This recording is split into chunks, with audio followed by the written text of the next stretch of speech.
Hello friends, welcome back to my channel. ಇನ್ನು ಯಾರು subscribe ಮಾಡ್ಕೊಂಡಿಲ್ಲ ಅವ್ರು ಸಬ್ಸ್ಕ್ರೈಬ್ ಮಾಡ್ಕೊಳ್ಳಿ ಅಂತ ಹೇಳ್ತಾ ನಾನು ವೀಡಿಯೋನ ಸ್ಟಾರ್ಟ್ ಮಾಡ್ತೀನಿ. ಇವತ್ತಿನ ಟಾಪಿಕ್ ಏನಂತಂದರೆ ಸೆಕೆಂಡ್ ಸೆಮ್ BCom ಅವರ ಅಡ್ವಾನ್ಸ್ಡ್ ಫಿನಾನ್ಷಿಯಲ್ ಅಕೌಂಟಿಂಗ್ ಆ ಸಬ್ಜೆಕ್ಟ್ನ 5th ಯೂನಿಟ್ ಡಿಪಾರ್ಟ್ಮೆಂಟಲ್ ಅಕೌಂಟಿಂಗ್ ಅನ್ನೋ ಚಾಪ್ಟರ್ನ ನಾನು ಇವತ್ತು ನಿಮಗೆ ಶಾರ್ಟ್ ಆ್ಯಂಡ್ ಕ್ಯೂಟಾಗಿ ಎಕ್ಸ್ಪ್ಲೈನ್ ಮಾಡ್ಕೊಡ್ತೀನಿ.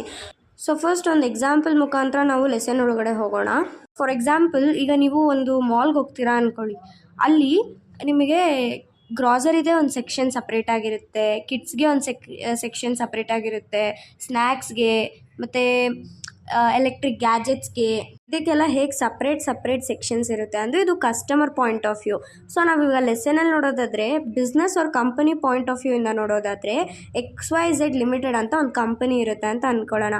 ಅದರೊಳಗಡೆ ನಮಗೆ production department, sales department, purchase department, finance department, account department etcetera ಹೀಗೆ ಹಲವಾರು ಡಿಪಾರ್ಟ್ಮೆಂಟ್ಸ್ ಇರುತ್ತೆ.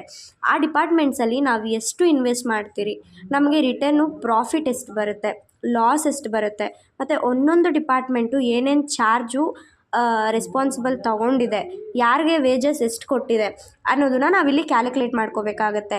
ಸೊ ಅದು ನೋಡೋದಕ್ಕೆ ಮುಂಚೆ ಫಸ್ಟ್ ನಮಗೆ ಇದರಲ್ಲಿ ಎಕ್ಸ್ಪೆನ್ಸಸ್ಸು ಮತ್ತು ಎಕ್ಸ್ಪೆನ್ಸಸ್ ಬೇಸಿಸ್ ಯಾವುದು ಅಂತ ತಿಳ್ಕೊಂಡಿರಬೇಕು. ಸೊ ಇದರಲ್ಲಿ ಟೋಟಲಾಗಿ 20 ಎಕ್ಸ್ಪೆನ್ಸಸ್ ಇದೆ, ಅದು ಲೆಸನ್ ಪಾಯಿಂಟ್ ಆಫ್ ವ್ಯೂ ಅಲ್ಲಿ.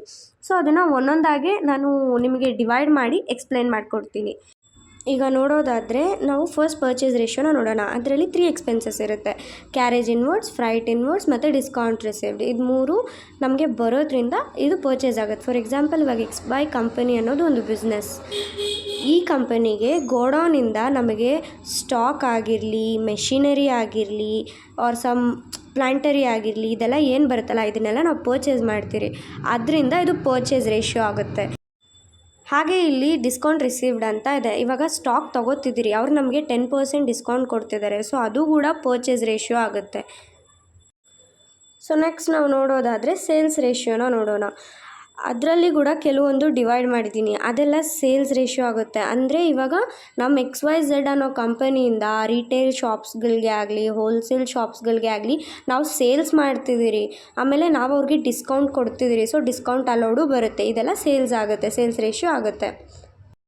ಮತ್ತು ಇನ್ನು ಕೆಲವು ಎಕ್ಸ್ಪೆನ್ಸಸ್ ಏನಿದೆಯಲ್ವಾ, ಈ ಎಕ್ಸ್ಪೆನ್ಸಸ್ ಎಲ್ಲ ಏನಿದೆ ಲೈಕ್ ರೆಂಟ್ ಆಗಿರಲಿ, ಎಲೆಕ್ಟ್ರಿಸಿಟಿ ಬಿಲ್ ಆಗಿರಲಿ, or some canteen, air conditioner expenses, ಇದೆಲ್ಲ ಏನಾಗಿರುತ್ತೆ ಅಂತಂದರೆ ನಮಗೆ ಸ್ಕ್ವೇರ್ ಫೀಟ್ ಬೇಸಿಸ್ ಮೇಲೆ ನಮಗೆ ಎಕ್ಸ್ಪೆನ್ಸಸ್ ಚಾರ್ಜ್ ಆಗುತ್ತೆ. Or like number of employees, wages ಅಂದರೆ ನಾವು ನಂಬರ್ ಆಫ್ ಎಂಪ್ಲಾಯೀಸ್ ಎಷ್ಟು ಜನಕ್ಕೆ ವೇಜಸ್ ಕೊಡ್ತಿದ್ದೀರಿ, ಸೊ ಹಾಗೆ ಅವ್ರಿಗೆ ಬೇರೆ ಏನಾದರೂ ಚಾರ್ಜಸ್ ಮಾಡ್ತಿದ್ದೀರಿ ಅನ್ನೋದು ಮ್ಯಾಟ್ರ್ ಆಗುತ್ತೆ ಇಲ್ಲಿ. ಸೊ ನಾನಿಲ್ಲಿ ಫಸ್ಟ್ ಪಾರ್ಟಲ್ಲಿ ನಿಮಗೆ ಥಿಯರಿಟಿಕಲ್ ಆಗಿ ಬೇಸಿಕ್ಕು ಆ ಲೆಸನ್ಸ್ದು ಏನೇನು ಅಂತ ಎಕ್ಸ್ಪ್ಲೈನ್ ಮಾಡಿದ್ದೀನಿ. ಸೊ ನೆಕ್ಸ್ಟ್ ಪಾರ್ಟ್ 2 ಇಂದ ನಾನು ಸಮ್ಸ್ ಎಕ್ಸ್ಪ್ಲೈನ್ ಮಾಡ್ಕೊಡ್ತೀನಿ ಮತ್ತು ಇಂಪಾರ್ಟೆಂಟ್ ಕ್ವೆಶನ್ಸ್ ಏನೇನಿದೆಯಲ್ಲ ಅದನ್ನು ಎಕ್ಸ್ಪ್ಲೈನ್ ಮಾಡ್ಕೊಡ್ತೀನಿ. Thank you for the day.